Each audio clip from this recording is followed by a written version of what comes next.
Hoy te presento un elenco de mujeres de la Biblia que brillaron por su sencillez como por su aportación al plan divino. Es el caso de Esther, Ruth y Débora.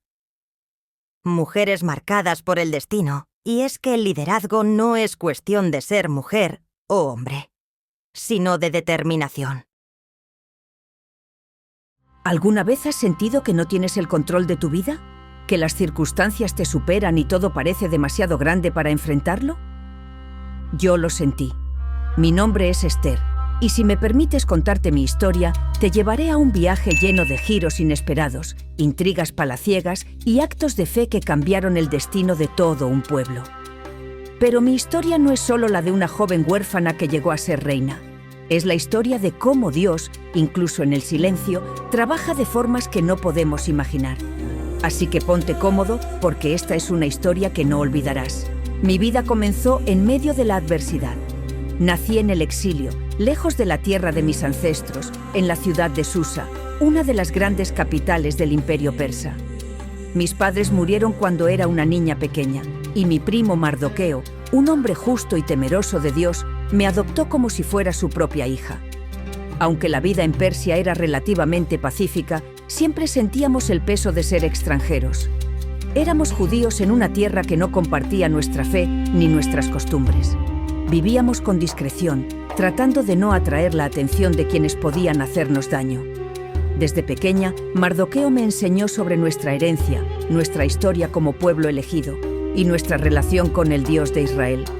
Me decía: Dios nunca olvida a los suyos, Esther, incluso cuando parece que estamos solos. Esas palabras fueron un ancla en mi vida, aunque no imaginaba cuánto las necesitaría más adelante. Mientras yo crecía en la humildad, en el palacio real se desataba una tormenta. El rey Asuero, un hombre conocido por su riqueza y poder, celebró un banquete que duró días. En medio de su embriaguez, ordenó que su reina, Vasti, apareciera ante sus invitados para mostrar su belleza. Vasti, con dignidad, se negó. Y aunque su decisión fue valiente, el rey no toleró lo que consideró una desobediencia pública. En un arranque de furia, desterró a Vasti, dejando vacante el trono junto a él. Para resolver esta crisis, los consejeros del rey sugirieron buscar a la joven más hermosa del imperio para que fuera la nueva reina. Así comenzó una búsqueda que se extendió por toda Persia y, contra toda lógica, llegó hasta mí. Cuando los emisarios del rey llegaron a nuestra comunidad y me eligieron para ser llevada al palacio, me sentí aterrada. ¿Por qué yo? No tenía riqueza, linaje ni posición. Solo era una huérfana cuidada por un primo amoroso. Antes de partir, Mardoqueo me dio un consejo que marcó toda mi estancia en el palacio. No reveles que eres judía, guarda tu identidad en secreto. Así que fui llevada al palacio, un lugar que parecía un sueño para algunos, pero para mí era un lugar de incertidumbre. El palacio era majestuoso. Paredes de mármol, fuentes de agua cristalina, jardines interminables y mesas siempre llenas de manjares. Pero no te dejes engañar. Detrás de todo ese lujo había una atmósfera de tensión constante. Nosotras, las jóvenes seleccionadas, fuimos sometidas a un riguroso proceso de preparación que duró un año entero. Sí, 12 meses de tratamientos de belleza, baños de aceites y perfumes exóticos. Pero no solo era cuestión de belleza física. El comportamiento, la actitud, incluso la forma de hablar, eran evaluados meticulosamente. Cuando llegó mi turno de presentarme ante el rey, mi corazón latía con fuerza. Todo dependía de ese momento. Y entonces, algo inesperado sucedió. El rey me eligió. Yo, Esther, una joven judía en el exilio, me convertí en reina de Persia. A pesar de ser reina, mi vida en el palacio estaba llena de desafíos. Siempre debía recordar las palabras de Mardoqueo: no revelar mi origen judío. Era un secreto que llevaba conmigo todos los días. Fue durante este tiempo que Amán, uno de los ministros más influyentes del rey, comenzó a ascender en poder. Amán era un hombre arrogante y despiadado, y exigía que todos se inclinaran ante él como muestra de respeto. Pero Mardoqueo, fiel a sus principios, se negó a inclinarse. Esta pequeña acción encendió una furia en Amán que se convirtió en un odio implacable hacia todos los judíos. En su ambición y crueldad, Amán convenció al rey de emitir un decreto que ordenaba la aniquilación de mi pueblo. Una fecha fue fijada. En un solo día, todos los judíos del imperio serían exterminados. Cuando Mardoqueo me envió un mensaje contándome lo que estaba sucediendo, mi corazón se llenó de terror. ¿Qué podía hacer yo? Aunque era la reina, ni siquiera yo podía acercarme al rey sin ser llamada, pues hacerlo sin su permiso significaba la muerte. Fue entonces cuando Mardoqueo me envió esas palabras que cambiaron todo. No creas que por estar en el palacio escaparás. Si callas ahora, el alivio y la liberación vendrán de otro lugar. Pero tú y la casa de tu padre perecerán. ¿Quién sabe si no has llegado al reino precisamente para un momento como este? Esas palabras resonaron en lo más profundo de mi ser. ¿Era posible que Dios me hubiera puesto aquí, en este lugar, para algo mucho más grande que yo misma? Decidí actuar. Antes de dar un solo paso, pedí a Mardoqueo que todos los judíos de Susa ayunaran y oraran por mí durante 3 días. Yo también ayuné, buscando fortaleza y dirección en Dios. Esos 3 días fueron los más largos de mi vida. Al tercer día, vestida con mis mejores galas, me presenté ante el rey sin haber sido llamada. Este era el momento más peligroso de mi vida. Si el rey no extendía su cetro hacia mí, sería ejecutada. Pero para mi alivio, el rey me miró con favor y extendió su cetro. Me acerqué y con cautela lo invité a un banquete que había preparado para él y para Amán. En el banquete no revelé mis intenciones. Quería que Amán se sintiera seguro, confiado. Así que los invité a un segundo banquete. Fue en ese segundo banquete donde finalmente revelé la verdad. Le dije al rey: «Oh rey, hay alguien que busca destruirme a mí y a mi pueblo». El rey, sorprendido, me preguntó quién era el responsable. Señalé a Amán y en ese momento todo el color desapareció de su rostro. El rey, enfurecido, ordenó que Amán fuera ejecutado en la misma horca que había preparado para Mardoqueo. Aunque Amán estaba muerto, el decreto seguía vigente. Según las leyes persas, no podía ser revocado. Pero con la ayuda del rey, emitimos un nuevo edicto que permitía a los judíos defenderse de sus enemigos. Cuando llegó el día señalado, lo que debía ser nuestra destrucción se convirtió en nuestra victoria. Mi pueblo luchó y venció. Y ese día se convirtió en un día de alegría y celebración, el Purim. Mi historia no es solo sobre mí, sino sobre cómo Dios obra incluso en medio de las circunstancias más difíciles. A veces nos encontramos en situaciones que no entendemos, pero cada uno de nosotros tiene un propósito. Si alguna vez te has sentido insignificante, recuerda esto. Tú también estás aquí para un tiempo como este.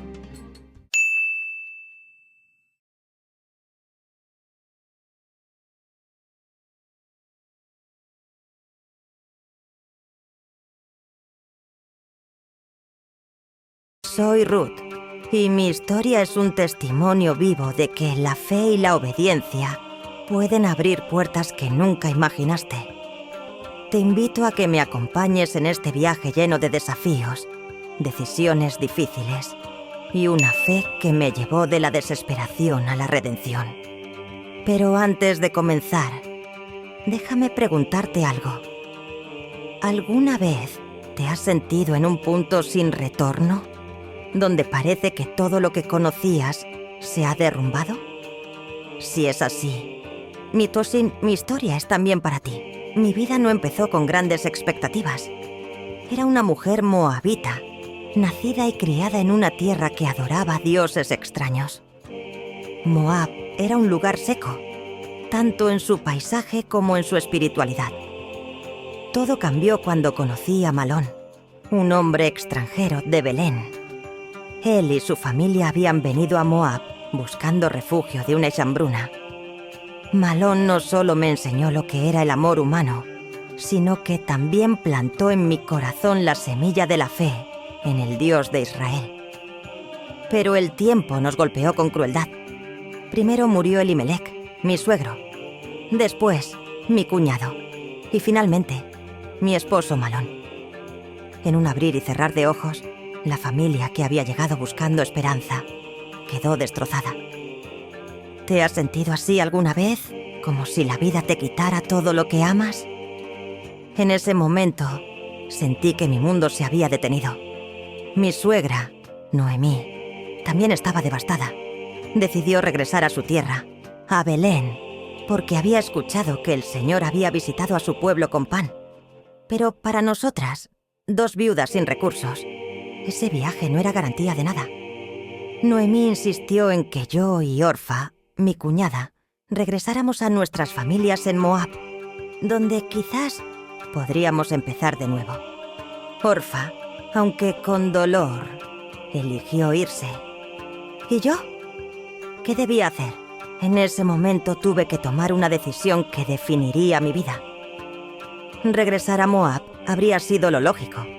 Era mi tierra, mi gente, mi cultura. Pero algo en mi corazón me decía que mi lugar no estaba allí. Sentí un llamado más profundo, una voz que no podía ignorar. Entonces le dije a Noemí esas palabras que marcaron mi destino. Donde tú vayas, iré yo. Donde tú vivas, viviré yo. Tu pueblo será mi pueblo, y tu Dios será mi Dios. ¿Te has sentido llamado a algo que no puedes explicar? ¿A un camino que parece ilógico, pero sabes que debes seguir? Eso fue lo que sentí en ese momento. Elegí no solo acompañar a Noemí, sino también abrazar la fe en el Dios de Israel, aunque no entendía completamente lo que eso significaba. El camino a Belén fue difícil. Cada paso estaba cargado de incertidumbre.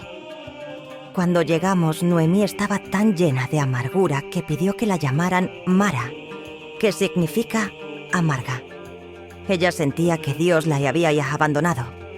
Pero, ¿realmente Dios la había olvidado? ¿Cuántas veces en nuestra vida creemos que estamos solos cuando, en realidad, Dios está trabajando detrás de escena? Era la época de la cosecha de cebada, y aunque Belén parecía llena de vida, nosotras no teníamos nada. Para sobrevivir decidí ir a los campos a recoger las espigas que quedaban atrás después de la cosecha. Un trabajo humilde y arduo. ¿Alguna vez has tenido que empezar desde cero, haciendo lo que sea necesario para salir adelante? Ese era mi caso. Un día, mientras trabajaba en los campos, terminé en el terreno de un hombre llamado Booth. Lo que no sabía en ese momento es que Booth era un pariente cercano de Noemí, alguien que podía redimirnos según las leyes de Israel. Booth no solo permitió que recogiera espigas en su campo, sino que me protegió y me trató con una bondad que nunca olvidaré. ¿Has experimentado alguna vez la gracia inmerecida? Ese momento en el que alguien te bendice sin esperar nada a cambio. Eso fue lo que sentí con Booth.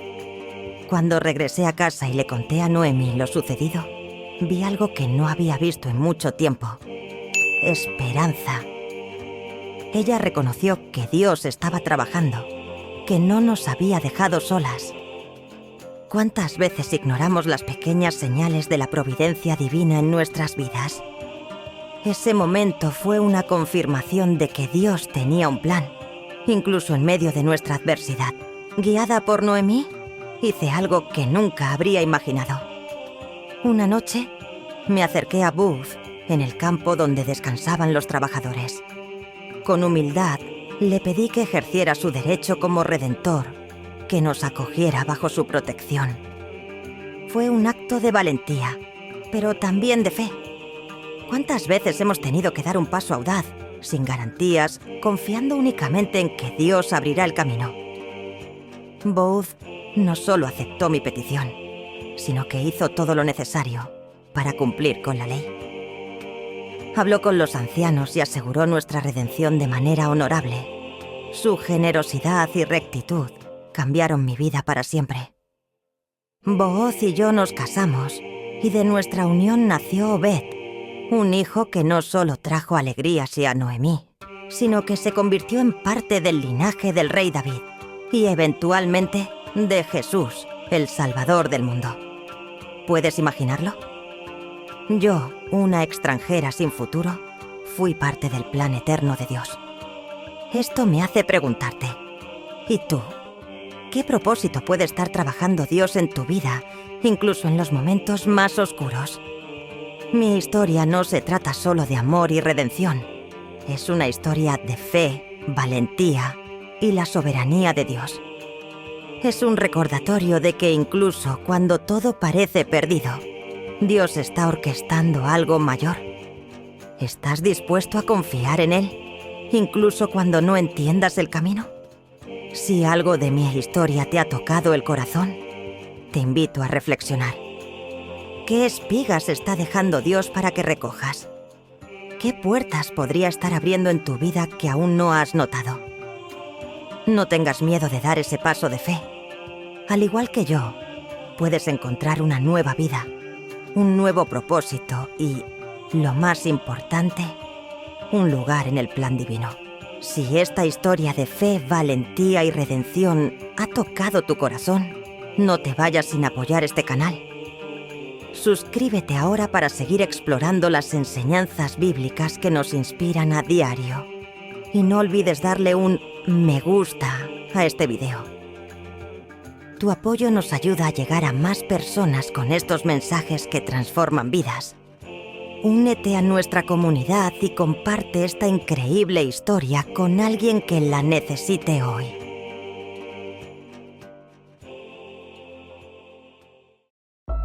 Déjame contarte mi historia con todos los detalles, como si estuvieras ahora mismo ahí, viviéndolo todo. Acomódate, porque esta es una historia de fe, valentía y de cómo Dios puede usar lo inesperado para cambiar el destino de un pueblo.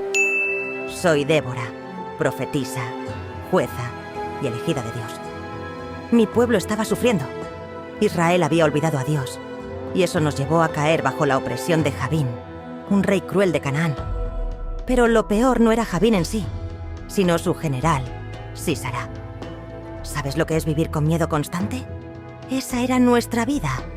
Este hombre controlaba la región con un ejército invencible, con 900 carros de hierro. ¿Te imaginas lo aterrador que era? Para nosotros esos carros eran como monstruos indestructibles. Nadie se atrevía hasta enfrentarlo. El pueblo estaba perdido, clamando a Dios. Y aunque parecía que él no escuchaba, yo sabía que sí. Yo siempre había sentido la voz de Dios guiándome, incluso en medio de la desesperación.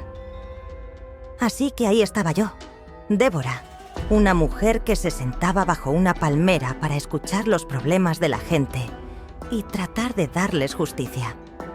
¿Quién habría pensado que esa misma mujer sería llamada a liderar un ejército? Un día, mientras meditaba y oraba, Dios me habló con claridad. Me dijo, Débora, es hora de liberar a mi pueblo. Llamas a Barak y dile que reúnas a 10.000 hombres. Yo entregaré a Sísara en tus manos. ¿10.000 hombres? ¿Enfrentarnos a un ejército con carros de hierro? Era un plan imposible, al menos desde el punto de vista humano.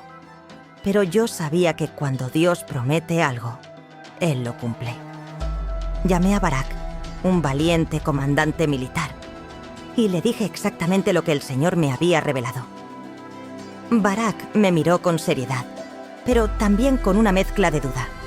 Y su respuesta no fue lo que yo esperaba. Iré, pero solo si tú vienes conmigo. ¿Yo? ¿Una mujer en el campo de batalla? En aquel tiempo, eso era impensable. Pero Barak quería que yo estuviera allí, porque confiaba en que la presencia de Dios estaba conmigo. Sonreí y le dije, iré contigo, pero la gloria de esta victoria no será tuya. Dios la entregará en manos de una mujer. ¿Sabes lo que sentí en ese momento? Una mezcla de asombro y responsabilidad. No podía imaginar cómo se cumpliría esa profecía, pero sabía que sería exactamente como Dios había dicho. Barak reunió a los 10.000 hombres de las tribus de Neftalí y Zabulón, tal como Dios había ordenado. Nos posicionamos en el monte Tabor, un lugar estratégico desde donde podíamos ver todo el valle. Desde allí, observamos cómo el ejército de Sísara se acercaba. Sus carros de hierro brillaban bajo el sol, y el sonido de su rueda resonaba como un trueno en la distancia. Era aterrador, pero en mi corazón sentí una paz que solo Dios podía dar. Entonces llegó el momento. Miré a Barak y le dije con firmeza: levántate, porque hoy es el día en que el Señor entregará a Sísara en tus manos. El Señor va delante de ti. Barak y sus hombres descendieron del monte Tabor y se lanzaron al ataque. Pero aquí es donde sucede lo increíble. Dios intervino de una manera que nadie esperaba. De repente, el cielo se oscureció y comenzó una tormenta torrencial. El agua caía con tanta fuerza que el terreno se convirtió en un lodazal. ¿Y qué pasa con los carros de hierro en el barro? ¡Exacto! Quedaron completamente inmovilizados. Sísara y su ejército no tenían manera de avanzar ni de retroceder. Fue un caos total. Los hombres de Israel, aunque eran inferiores en número y en armamento, derrotaron a aquel ejército invencible. Dios había cumplido su promesa. Sísara, al ver que todo estaba perdido, hizo lo impensable. Abandonó su carro y huyó a pie como un cobarde. Corrió hasta llegar a la tienda de una mujer llamada Yael. ¿Quién era Yael? Una mujer kenita, aparentemente neutral en este conflicto. Sísara pensó que estaba Elías a salvo con ella. Yael lo recibió con amabilidad, le ofreció refugio, le dio leche para calmarlo y lo dejó descansar. Pero mientras Sísara dormía profundamente, Jael tomó una estaca de tienda y un martillo, y con una decisión firme, clavó la estaca en su sien. Así murió el temible general de Jabín, tal como Dios había dicho. La gloria sería para una mujer. Cuando Barak llegó a la tienda de Jael, se encontró con el cadáver de Sísara. La profecía se había cumplido al pie de la letra. Israel había ganado la batalla, pero la victoria era mucho más que militar. Fue una lección para todos nosotros. Cuando Dios está de tu lado, no importa cuán grande sea el enemigo, la victoria está asegurada. Después de esa victoria, canté un cántico de alabanza a Dios, un himno que celebraba no solo la derrota de nuestros enemigos, sino también la fidelidad de Dios hacia su pueblo. Mi corazón se llenaba de gratitud cada vez que recordaba cómo Él había usado a una mujer como yo para traer libertad a Israel. Así que ahora te pregunto, ¿alguna vez has sentido que no tienes lo necesario para enfrentar los desafíos de tu vida? ¿Que no eres lo suficientemente fuerte, inteligente o valiente? Si algo aprendí en mi vida es que Dios no busca a los más poderosos, sino a los dispuestos. Si confías en Él, puede usarte de maneras que jamás imaginaste. Yo no era una guerrera, no era una reina, ni alguien con poder. Solo era una mujer bajo una palmera, escuchando a Dios y ayudando a mi pueblo. Pero cuando llegó el momento, Él me dio la fuerza y la valentía para liderar. ¿Y tú? ¿Estás dispuesto a confiar en Él para que haga algo grande contigo? Porque créeme, si Dios pudo usarme a mí, también puede usarte a ti. Si esta historia te inspiró y quieres descubrir más relatos llenos de fe, valentía y la obra de Dios en medio de la adversidad, te invito a suscribirte a Clamando en el Desierto. Aquí exploramos juntos las enseñanzas que la Biblia tiene para nuestras vidas hoy. Activa la campanita para no perderte ningún video y comparte este mensaje para que más personas conozcan el poder de Dios. ¿Estás listo para seguir clamando en el desierto? Te esperamos.